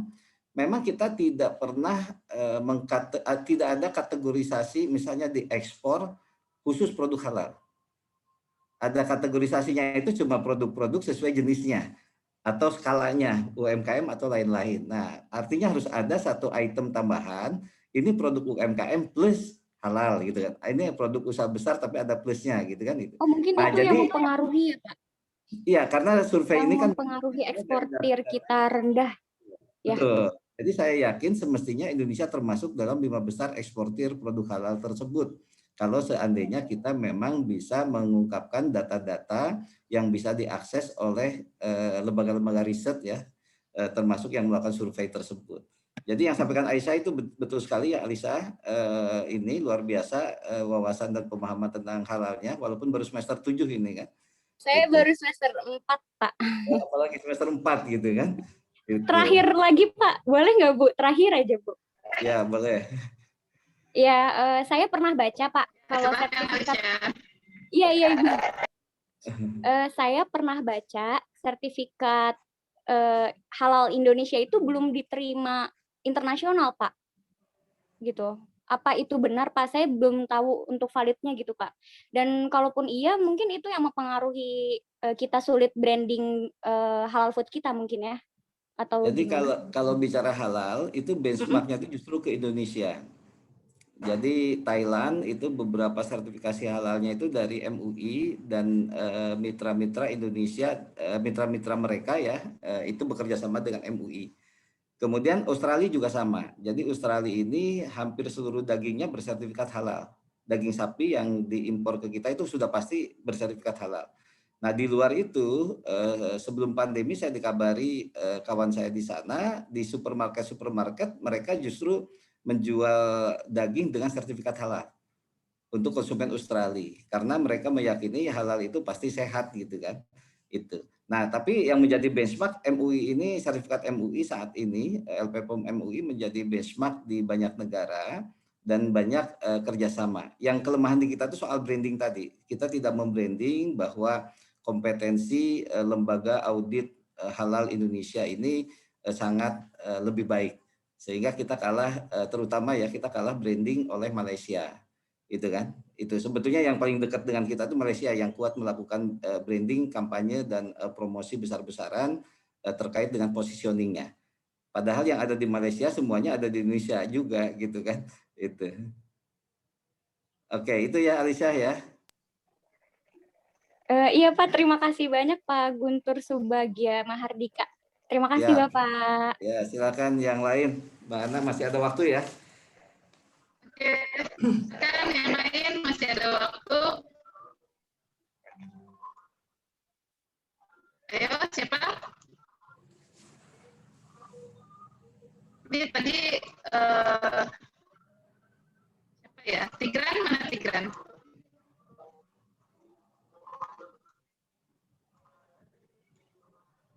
Silakan. Selanjutnya siapa? Saya deh Bu, saya izin bertanya. Ya, silakan. Assalamualaikum warahmatullahi wabarakatuh. Saya Hijaz Pak dari mahasiswa Indonesia Banking School semester 7 jurusan MKPS. Saya ingin bertanya mengenai persepsi itu sih Pak, masyarakat terkait wisata halal. Bagaimana sih Pak kita merubah persepsi masyarakat mengenai wisata halal itu sendiri, karena kita tahu bahwa orang berpikir kalau wisata halal ataupun yang bau-bau halal lah itu hanya bisa dinikmati oleh masyarakat Muslim Pak.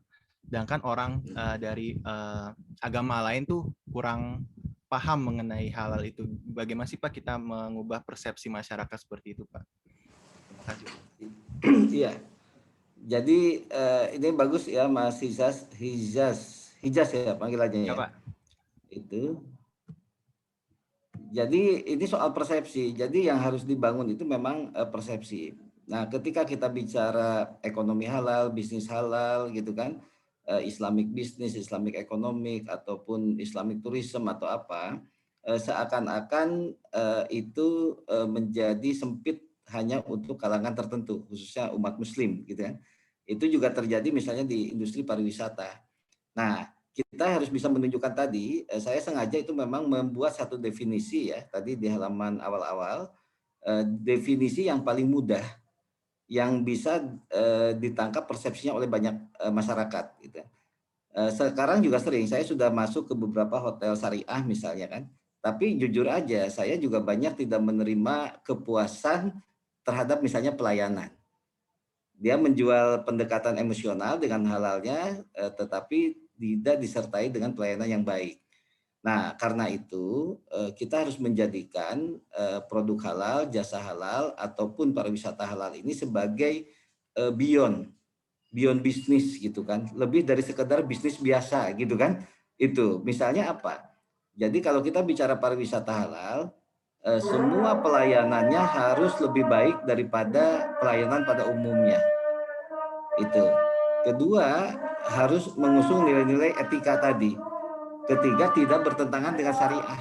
Jadi jangan dibalik. Jadi tidak bertentangan itu artinya misalnya apa?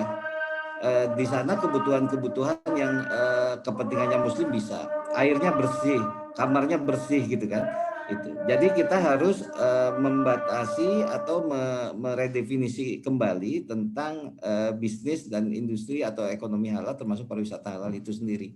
Itu kan. Sehingga apa? Sehingga ketika kita bicara industri halal, pariwisata halal semua bisa menikmati secara luas, lebih universal. Yang pasti di situ kalau kita bicara pariwisata ya, satu yang paling harus ada itu kemudahan bagi Muslim untuk misalnya menunaikan ibadahnya. Ada apa? Kalau di kamar ada penunjuk kiblat. Hampir semua hotel sekarang ada, ya kan? Ada misalnya di situ sajadah yang disiapkan. Sajadah belum tentu ada kan, gitu kan? Itu. Nah ini mungkin ditambahin sajadahnya. Ketiga, airnya harus bersih. Toiletnya toilet yang ramah Muslim gitu kan. Itu hal seperti itu aja yang sebenarnya yang harus dilakukan ini. Itu. Nah karena apa? Yang lain-lainnya itu lebih ke privasi. Kalau yang ini kan terkait dengan pelayanan, gitu kan. Nah mungkin itu Mas Hijaz. Jadi untuk mengubah persepsi masyarakat, semestinya kita mengubah strategi komunikasinya bahwa halal industri termasuk halal tourism tadi adalah sesuatu beyond bisnis. Jadi lebih bisnis yang lebih dari sekedar bisnis biasa. Gitu kan? Itu. Artinya apa? Kalau di yang bisnis pada umumnya ada, kita plusnya apa? Itu aja. Termasuk pelayanan tadi. Oke, Pak. Baik, Pak. Oke, ada yang lain atau ada tambahan Mas Ijas? Saya sih pengen nanya lagi sih Pak satu mengenai Boleh Mas. urgensi dari Islamic branding sendiri di Indonesia itu apa sih Pak? Soalnya saya merasa bahwa karena Indonesia itu mayoritas Muslim, jadi kayak perusahaan itu banyak yang beralih gitu loh untuk membuat bisnis syariah. Itu sebenarnya apa sih Pak yang mempengaruhinya seperti itu? Nah tadi saya menggambarkan soal tren ya. Kenapa negara-negara seperti Brasil, seperti Amerika, seperti Argentina, India, dia memproduksi makanan halal. Ya kan? Jadi ada tren. Jadi kalau di bisnis itu kan kalau pendekatan kita masyarakat Muslim mungkin pendekatannya emosional. Tapi kalau masyarakat yang non Muslim seperti negara-negara tadi, dia kan pendekatannya lebih kepada opportunity bisnis. Ada big business yang sangat besar di situ. Ada masyarakat Muslim yang jumlahnya 1,8 miliar, 30% dari jumlah populasi dunia. Ini kan adalah market yang sangat besar, gitu. Yang harus kita bidik. Jadi kenapa misalnya sekarang banyak perusahaan lari ke industri halal dan syariah itu karena memang ada pasar yang sangat besar. Yang justru orang-orang yang ada di Indonesia yang mayoritas Muslim tidak memanfaatkan itu. Itu kan. Kalau kita bicara bank terbesar, apakah memang bank-bank yang ada di Timur Tengah dan Indonesia itu bukan, tapi bank yang punyanya HSBC Amanah waktu itu adalah bank terbesar. Itu beberapa tahun lalu ya. Itu. Jadi mereka mengetahui kenapa HSBC ya yang banknya berpusat di Inggris dia harus membuat bank syariah. Dia tahu pada eranya dulu ada negara-negara petrodolar yang perlu dibantu cash manajemennya, pembiayaannya, kemudian layanan-layanan bankingnya, perbankannya dengan pola syariah. Jadi mereka menangkap market aja. Karena itu HSBC bisa menguasai Timur Tengah karena portofolio investasi orang-orang sana diambil oleh mereka, gitu kan? Itu. Nah kita nggak menangkap peluang itu. Jadi kalau kita melihat itu adalah sebagai tren. Nah kedua, halal ini dikaitkan dengan kesehatan. Semua yang produk halal kalau konsumsi gitu ya, umumnya pasti menyehatkan, tidak merusak, tidak berbahaya. Misalnya di halal kosmetik, salah satu syaratnya itu tidak boleh mengandung merkuri gitu kan, ya kan, yang bisa membahayakan kulit gitu misalnya kan, tidak boleh menggunakan lemak-lemak yang yang diharamkan misalnya kan, dan lain-lain. Nah hal seperti inilah yang sebenarnya harus dikomunikasikan. Jadi kita alangkah baiknya mengkomunikasikan produk halal, pendekatannya adalah sebagai produk dari aspek manfaatnya. Tidak dipersempit hanya bicara halal haram gitu. Tidak dipersempit hanya bicara dengan simbol-simbol. Ini yang sebenarnya harus diubah. Nah, begitu pula di industri perbankan. Ke depan konsep bisnis bagi hasil ini jauh lebih prospektif ketimbang pola pembiayaan yang dilakukan oleh bank konvensional. Makanya kenapa berkembang joint operation, KSO, sharing profit. Seperti sekarang investor-investor jalan tol misalnya dia memilih bagi hasil ketimbang dia memberikan kamu saya kasih investasi sekian, terus kamu kasih return ke saya sekian persen atau margin sekian persen. Nggak seperti itu. Orang memilih dengan konsep-konsep bagi hasil. Nah, ini yang sebetulnya sangat berkembang saat ini. Nah, SBSN sekarang surat berharga syariah nasional ya, sukuk, jumlahnya itu sudah hampir seimbang dengan surat obligasi negara yang umum. Padahal investornya sebagian besar yang sifatnya korporat itu dari luar negeri sebetulnya. Itu kan banyaknya. Itu yang digunakan untuk membangun jalan-jalan tol. Jadi kalau sekarang masuk ke tol Cikampek ya, jalan layangnya namanya sekarang adalah nama jalan tol Muhammad bin Zayed. Itu adalah pangeran di Abu Dhabi.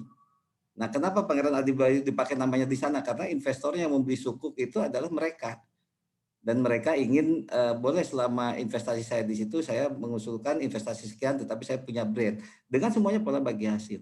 Nah, hal-hal yang seperti ini yang sebenarnya sekarang arahnya dilakukan. KSO ya, kerjasama operasi bukan hanya dilakukan oleh negara-negara Islam, negara-negara Amerika, negara-negara Eropa, negara-negara di China sana, semuanya sekarang polanya KSO. Banyak itu. Nah, itu sebenarnya kan konsep-konsep syariah yang tanpa harus menyebut syariah, tapi secara substansial itu adalah bagi hasil. Tinggal kita sempurnakan dengan aspek-aspeknya. Jadi tren ke depan itu adalah pertama tadi kolaborasi ekonomi yang termasuk bagi hasil tadi. Itu udah ada syariah semua. Gitu kan. Seseorang yang punya kendaraan, mereka tugasnya mengkurir, yang punya apa misalnya bisa memproduksi, dia memproduksi sehingga bisa kerjasama seperti itu. Itu Mas Aizas. Jadi ini adalah tren dunia. Jadi Indonesia termasuk telat merespon terhadap industri halal ini. Makanya Pak Wapres, Pak Jokowi juga dengan Pak Kiai Ma'ruf Amin mencanangkan 2024 Indonesia harus menjadi produsen produk halal dunia. Kalau kita produsen produk halal dunia, itu sebetulnya setidaknya kita untuk memenuhi konsumsi sendiri pun sudah sangat besar pasarnya. Kita ada 270 juta orang penduduk, anggaplah kalau misalnya target muslimnya 250 juta, kita sudah bisa memenuhi konsumen 250 juta orang hanya untuk pasar dalam negeri, ditambah dengan pasar luar negeri. Nah sekarang brand-brand besar itu yang justru sudah masuk ke industri halal. Coba sekarang dicek oleh Mas Hijaz dan teman-teman, adakah brand besar yang sangat populer masuk ke Indonesia di consumer goods ya, di industri makanan yang belum bersertifikat halal? Hampir semuanya bersertifikat halal. Yang pasarnya umum ya, itu benar besarnya. Bahkan beberapa waktu lalu itu sudah masuk satu kedai halal dari Amerika malah, namanya Halal Guys. Halal Guys itu ada di Senayan ya. Itu memang berkembang di Amerika dan dia sudah buka franchise ke Indonesia. Ini kan hal-hal yang luar biasa sebetulnya. Masa produk-produk halal harus dikirim juga dari barat kan, harusnya kita yang bisa memproduksi dan kita justru ekspansi ke negara-negara lain. Nah, disinilah kita harus sama-sama membuka bahwa industri halal, ekonomi halal ini, ekonomi syariah ini adalah satu peluang yang saat ini belum ditangkap optimal oleh masyarakat Indonesia sendiri. Itu Mas Hijaz. Oke, makasih banyak Pak. Saya ada tambahan dikit, boleh? Tapi ini bukan terkait dengan industri halal. Suara saya jelas nggak ya Pak? Bagus, di saya bagus. Oh iya. Ya, ini bukan terkait industri halal. Tadi saya benar-benar underline banget kata-kata Bapak yang kita kurang merespon gitu. Dan mungkin kita juga kurang produktif atau langkah kita masih lambat gitu Pak menurut saya. Yeah. Jadi beberapa waktu lalu itu saya dapat invitation dari fintech Amerika Pak, namanya Amanah Trade. Itu dia kayak apa sih, kayak bikin whitelist gitu loh, kayak ayo dong partisipasi untuk launchingnya Amanah Trade ini. Dan itu saya agak-agak kaget, itu di LinkedIn ya Pak, jadi kayak ada relation saya gitu, jadi dia invite saya. Terus di situ tuh saya kagetnya karena saya lihat dulu kan, Amerika gitu kan, gitu. Maksudnya ya karena saya juga udah gak kaget sih tentang halal food, mungkin di Amerika diinin banget karena dia benar-benar produktif banget tentang kehalalan yang saya lihat juga. Nah terus yang bikin kagetnya lagi, jadi 2 orang pegawainya itu connected dengan saya di LinkedIn gitu kan. Nah terus saya lihat mereka itu menjadi ini Pak, peneliti pasar, dan peneliti pasarnya itu yang bikin saya kaget, mereka melihat dari Indonesia dan Malaysia Pak untuk finance mereka gitu, untuk nasabah mereka. Jadi kayak belajarnya dari kita gitu, dan targetnya pun kita gitu. Cuma ya mereka gitu yang yang menjalankan, yang mengelola fintech itu ya mereka, dari mereka gitu. Dan kayak menurut saya kayak kenapa Indonesia nggak seluas itu gitu, langkahnya mungkin kurang besar ya, kurang banyak gitu ya Pak langkahnya tuh. Kalau Amerika tuh kayak produktif banget di situ sih, saya kayak sedih juga Pak sebenarnya. Iya, bagus sekali ini Alisa. Memang betul itu. Jadi yang memanfaatkan pasar halal sekarang itu justru adalah negara-negara non-Muslim, dan mereka juga pengelolanya bukan Muslim. Saya beberapa waktu lalu operationnya ada di Indonesia tapi headquarternya di Singapura. Nama perusahaannya Amalan. Amalan itu fintech juga, tapi yang punya itu CEO-nya orang Brasil, satunya CEO-nya orang Jerman, yang COO-nya orang Brasil. Tapi dia ngajak kerjasama saya, kerjasama untuk pengembangan wakaf. Coba gimana itu? Sementara kita nggak nangkep itu gitu kan? Itu. Jadi mereka melihat Indonesia ini pasar yang sangat besar.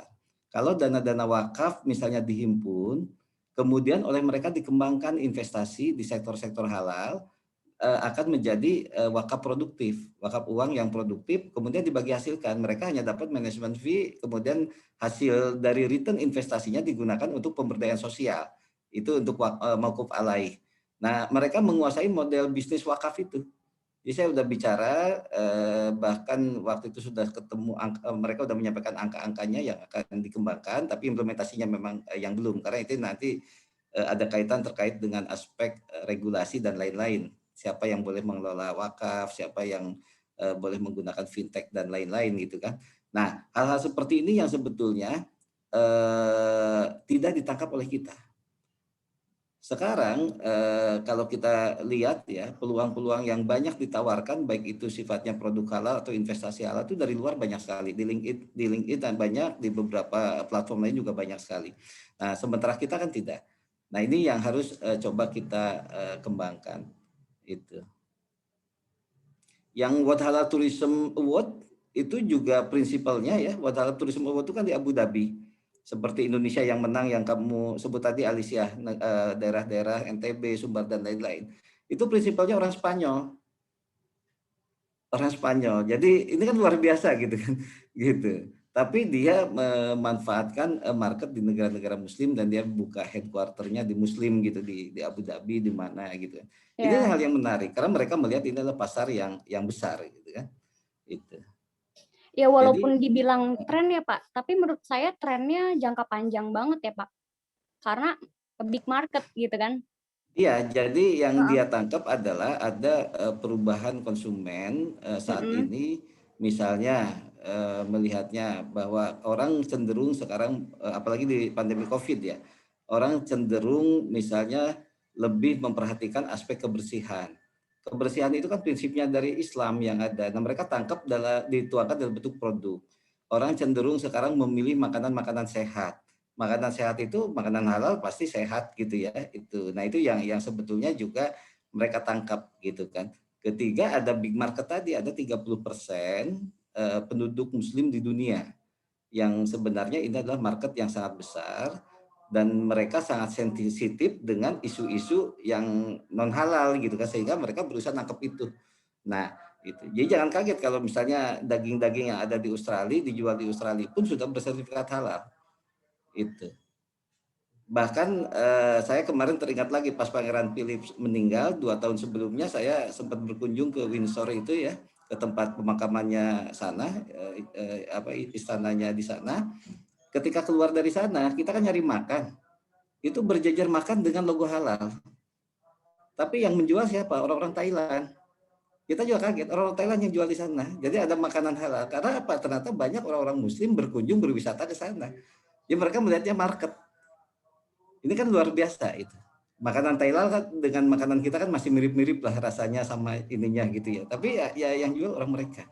Kalau yang jualnya orang Turki, orang Mesir kan wajar. Ini orang Thailand. Orang Thailand. Jadi artinya apa? Mereka menangkap di daerah-daerah yang bukan Muslim pun dia menawarkan satu makanan produk halal, dan bagi dia itu jadi selling point karena ada diferensiasi dibandingkan produk-produk yang dijual di sana. Kan salah satu strategi di market itu adalah diferensiasi. Nah, itu menjadi diferensiasi. Nah, kalau kita melihat harusnya halal itu dijadikan brand. Halal is brand. Jadi halal itu adalah selling point yang bisa dijual oleh siapapun. Itu. Iya Pak, itu aja, takut kepanjangan ya. Terima kasih Bapak. Ya.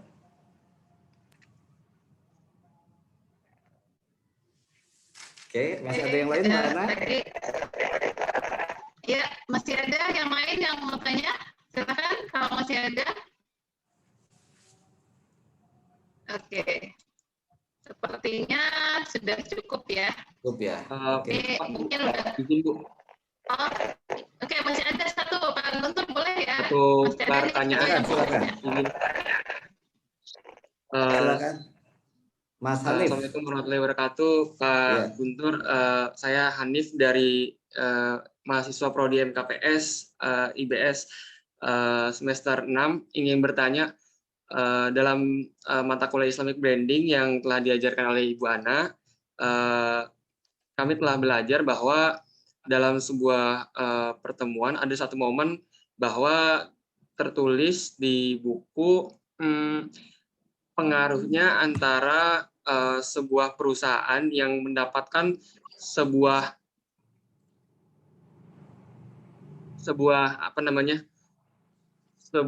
modal baru dari investor atau bisa disebut kita atau merger gitu Pak. Apakah nantinya akan sangat mempengaruhi sebuah brand tersebut? Sebagai contoh yang ada di Indonesia, bank syariah yang baru-baru ini merger gitu Pak. Bagaimana nanti prospeknya? Jadi inti dari pertanyaannya adalah yang pertama adalah permodalan yang baru saja dimasukkan ke sebuah perusahaan, dan merger sebuah perusahaan apakah akan membangun brand tersebut menjadi semakin kuat. Seperti itu Pak. Betul. Terima kasih. Iya, jadi itu betul Mas Hanif. Pertama, tadi saya sampaikan beberapa unsur yang bisa memperkuat brand. Yang tadi di wow dan wah itu. Satunya adalah innovation teknologi, innovation product ya. Kedua adalah capacity, ya capability. Nah, itu termasuk merger bank syariah adalah termasuk dalam kaitan itu. Dengan merger 3 bank yang tadinya kecil-kecil menjadi jauh lebih besar sehingga memiliki kapasitas yang lebih besar. Dulu bank-bank syariah tidak bisa mendanai proyek-proyek infrastruktur misalnya kan, sehingga dia tidak masuk ke potensi-potensi bisnis yang sebenarnya secara bisnis sangat menggiurkan, kayak bisnis jalan tol ini kan, itu. Nah, bank syariah kenapa nggak bisa masuk? Karena dia tidak memiliki kecukupan modal yang cukup sehingga dia terkena istilahnya kan pembatasan BMPK ya, legal lending limit, sehingga pemberian penyaluran kreditnya tidak bisa melebihi modal yang dimiliki. Tapi ketika merger kan lebih besar. Artinya dia punya kapasitas setidaknya 3 kali lipat dari sebelumnya. Itu kalau hanya bicara dari finansial. Tapi kalau bicara dari kapasitas sumber daya, baik sumber daya manusia, sumber daya teknologi, sumber daya jaringan, itu bisa berlipat-lipat. Karena sekarang misalnya bank terbesar dari bank merger ini katakanlah misalnya Bank BSM. Bank BSM punya cabang 300. Kemudian Bank BNI punya cabang misalnya 200, Bank BRI punya cabang misalnya 100. Ya kan? Ini sebenarnya kan ada di kota yang beririsan. Jadi Bank Syariah hanya bisa melayani 300 kota karena Bank BNI, Bank ininya ada. Tapi ketika ini di merger, Bank Syariah akan bisa melayani 600 kota. Karena tidak perlu lagi ada cabang BNI dan BSM yang berbarengan di satu kota kan. Nah, dia akan bisa mengalihkan sumber dayanya untuk membuka cabang-cabang di daerah lain sehingga ada 600 wilayah yang bisa dijangkau dilayani oleh industri bank syariah setelah merger misalnya seperti itu. Itu kan. Itulah salah satu keunggulan dan ini juga menjadi tren dunia. Tren dunia, usaha-usaha yang sejenis sekarang itu diarahkan untuk merger.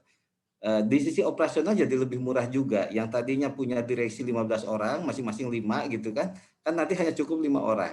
Yang tadinya punya manajer apa dan lain-lain, apalagi untuk merespon nanti perkembangan digital saat ini. Itu kan. Ada eksesnya. Eksesnya adalah terkait dengan SDM. Tapi ini tinggal bagaimana membuat satu model bisnis SDM-nya bisa terserap karena tadi itu di satu sisi merger ada efisiensi, tapi di sisi lain ada ekspansi untuk membuka cabang lebih banyak dengan mengalihkan cabang-cabang lain. Otomatis SDM yang ada pun kan bisa terserap juga lebih luas tanpa harus melakukan PHK misalnya kan. Itu. Yang penting strateginya yang harus nih. Itu. Nah, dari sisi brand akan lebih kuat. Karena kapasitas yang tadinya hanya modalnya 50 triliun, sekarang Bank Syariah hasil merger itu kan sudah di atas 200 triliun.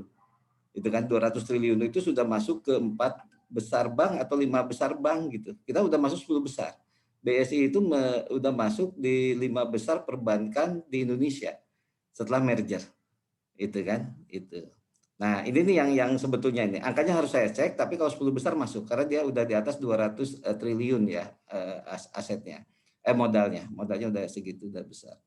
Nah, ini yang membuat habis merger ini BSI mestinya bisa lebih leluasa melayani publik.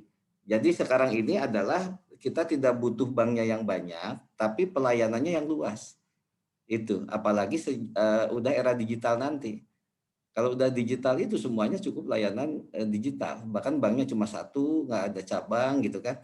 Makanya ada yang bilang bahwa perbankan bank akan mati, tetapi perbankannya akan tetap dibutuhkan. Jadi itu apa istilahnya, kalau tidak melakukan transformasi ke digital, bank-bank ini terancam tidak digunakan oleh konsumennya.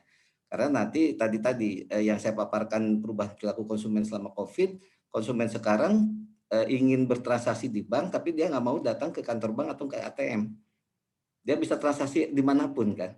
Nah, perilaku ini yang harus dicermati sebetulnya.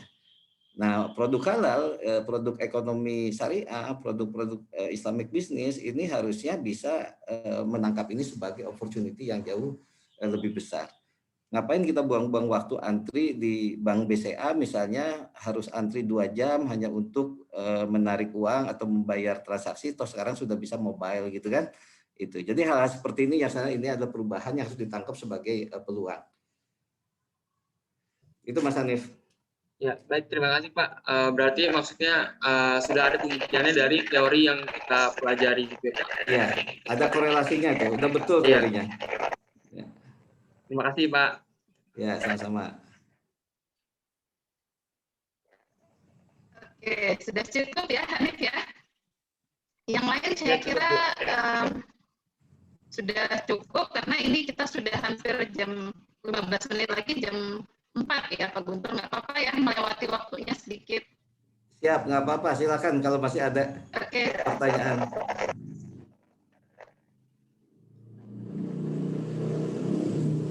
Kalau masih ada, ini kalau diikutin nggak bakal selesai Pak. Banyak pertanyaannya, nanti mungkin kita siapkan sesi yang lain kali ya biar diskusinya lebih enak karena situasinya yang tidak memungkinkan sekarang. Oke, selanjutnya Pak Guntur di sini sudah hadir Kepala Prodi kami, Program Studi MKPS itu singkatan dari Manajemen Keuangan Perbankan Syariah, Pak Bambang ya. Ini Pak Bambang sekaligus tadi di awal mungkin belum hadir karena beliau ada menguji sempro tadi ya Pak ya. Sempro apa ujian saya belum sempat untuk menyampaikan tadi di awal, tapi sekarang sudah hadir. Saya persilakan Pak Bambang untuk sekalian ya, nanti menjelaskan sertifikat kepada Pak Guntur. Silakan Pak Bambang. Assalamualaikum. Terima kasih Bu Ana, terima kasih Pak Guntur Subagja. Waalaikumsalam Pak. Yang sudah menyempatkan hadir. Siapa? Terima kasih kesempatannya untuk silaturahmi dan sharing Pak. Iya. Ya. Mungkin saya sampaikan sedikit. Bismillahirrahmanirrahim. Terima kasih Bu Ana, alhamdulillahirabbil alamin. Ananda, teman-teman mahasiswa hadirin yang terhormat. Hari ini telah kita simak, kita mendengarkan pemaparan dari Bapak Guntur Subagja Mahardika, MSI. Sebagai pembicara utama yang amat kita kenal, memiliki keilmuan di bidang ini. Beliau juga menjabat sebagai asisten staf khusus Wakil Presiden Republik Indonesia. Juga kegiatan guest lecture ini telah dipandu sepenuhnya oleh moderator Ibu Anna Sardiana, SE, MSI, PhD Candidate, yang juga sebagai dosen tetap Prodi MKPS. Diaturkan juga terima kasih atas kehadiran Bapak Ibu dosen, khususnya Ibu Puspita, SE, MSE, yang juga selaku Sekretaris Program Studi Manajemen Keuangan Perbankan Syariah.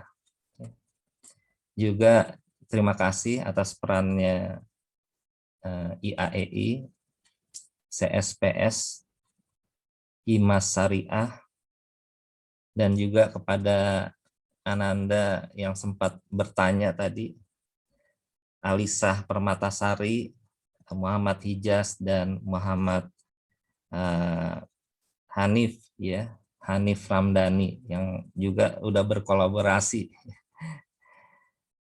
Nah, mungkin sekali lagi kita ucapkan terima kasih atas berkenannya Bapak Guntur Subagja.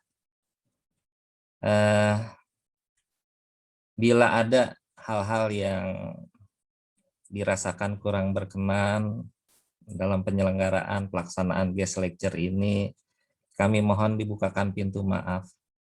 Semoga acara ini dipenuhi dengan rahmat dan berkah dari Allah Subhanahu wa Ta'ala, dan bermanfaat bagi kita semua. Amin ya Rabbal Alamin. Wabillahi taufiq wal hidayah. Wassalamualaikum warahmatullahi wabarakatuh. Waalaikumsalam warahmatullahi wabarakatuh. Oke, selanjutnya akan ada penyerahan sertifikat dari program studi manajemen keuangan dan perbankan syariah yang akan diwakili oleh Pak Bambang selaku Kaprodi kepada Pak Guntur Subagja selaku dosen tamu pada mata kuliah Islamic Branding dan Islamic Entrepreneurship kali ini. Boleh ya. Sekali lagi kami ucapkan terima kasih kontribusi pemaparan materi dalam guest lecture ini. Semoga terjalin kerjasama yang lebih erat lagi. Semoga Bapak Guntur Subagja berkenan menerima penghargaan ini. Ya, baik. Terima kasih Pak Ketua, Pak Bambang, Ibu Puspita, dan para dosen serta mahasiswa yang hadir hari ini. Saya berterima kasih banyak punya kesempatan untuk sharing dan diskusi, dan sangat luar biasa mahasiswa-mahasiswi IBS, walaupun semesternya masih 3, 4, 5, 6 tadi kan, ternyata mereka adalah adik-adik, anak-anak yang memiliki wawasan sangat bagus. Tentu ini berkat para dosennya juga yang mengajar di sana. Makasih Bu Ana. Mohon maaf bila ada hal-hal yang kurang berkenan dalam pemaparan hari ini. Terima kasih banyak Pak Bambang.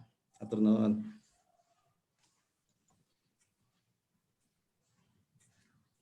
Baik, dengan berakhirnya penyerahan sertifikat penghargaan kepada Bapak Guntur Subagja, maka berakhir pula mata kuliah pertemuan ke-11 untuk mata kuliah Islamic Branding dan Islamic Entrepreneurship kita sore ini. Terima kasih Pak Guntur sudah meluangkan waktu. Demikian pula Pak Bambang selaku Kaprodi dan Bu Puspita selaku Sekretaris Prodi. Juga mahasiswa yang sudah aktif mengikuti kuliah tamu pada sore hari ini. Kita ketemu lagi insya Allah di lain waktu. Selamat sore semuanya, selamat menanti waktu berbuka. Mohon maaf jika ada kekurangan, kesalahan. Assalamualaikum warahmatullahi wabarakatuh. Waalaikumsalam warahmatullahi wabarakatuh. Terima kasih semua Pak Bambang, Bu Ana, sama Bapak Ibu yang lain. Ya. Mohon izin live ya. Salam ya, saya izin juga live. Ya, terima kasih adik-adik mahasiswa. Assalamualaikum warahmatullahi wabarakatuh. Waalaikumsalam warahmatullahi wabarakatuh. Terima kasih Pak.